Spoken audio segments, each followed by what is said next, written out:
నేను అక్టోబర్‌లో జాయిన్ అయ్యాను కోడినాన్‌లో. Batch number Python 104. నాకు 3.65 ఎల్‌పీఏతో ఎంఎన్‌సి కంపెనీలో జాబ్ వచ్చింది. And special thanks to Pooja ma'am and Anusha madam, Ambika madam, Kiran madam and Mohammed sir. Thank you for all of them.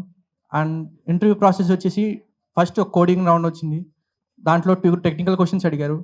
అవి కూడా మీడియం లెవెల్‌గానే ఉన్నాయి. అండ్ నెక్స్ట్ ఇంటర్వ్యూ ప్రాసెస్‌లో నన్ను ఎక్కువగా రెజ్యూమ్‌లో ఉన్నదే అడిగారు. నేను రెజ్యూమ్‌లో ఏది పెడితే అదే అడిగారు. రెజ్యూమ్‌లో Python, JavaScript, HTML, CSS and SQL పెట్టాను. మాక్సిమం క్వెషన్స్ దాని మీదే అడిగారు. అండ్ పైథాన్‌లో ఊప్స్ కాన్సెప్ట్స్ అడిగారు. అంటే ఊప్స్ కాన్సెప్ట్స్ మీద బేసిక్‌గా అడిగారు. అంటే ఒక్కొక్క దాని గురించి కొంచెం ఎలాబొరేట్ చేసుకుంటూ ఒక్కొక్క దాని గురించి ఒక్కొక్క ఎగ్జాంపుల్ ఇస్తూ అలా ఎక్స్‌ప్లెయిన్ చేయమన్నారు. అలాగే చేశాను. అండ్ దాని తర్వాత ఆ ఇంటర్వ్యూ ప్రాసెస్ అయిపోయిన తర్వాత 2 అవర్స్‌లో హెచ్ఆర్ ఇంటర్వ్యూ జరిగింది. అండ్ హెచ్ఆర్ ఇంటర్వ్యూ అయిపోయిన తర్వాత బ్యాక్‌గ్రౌండ్ వెరిఫికేషన్ డాక్యుమెంట్ సబ్మిట్ చేయమన్నారు. దాని తర్వాత 2 డేస్‌లో నాకు ఆఫర్ లెటర్ వచ్చింది.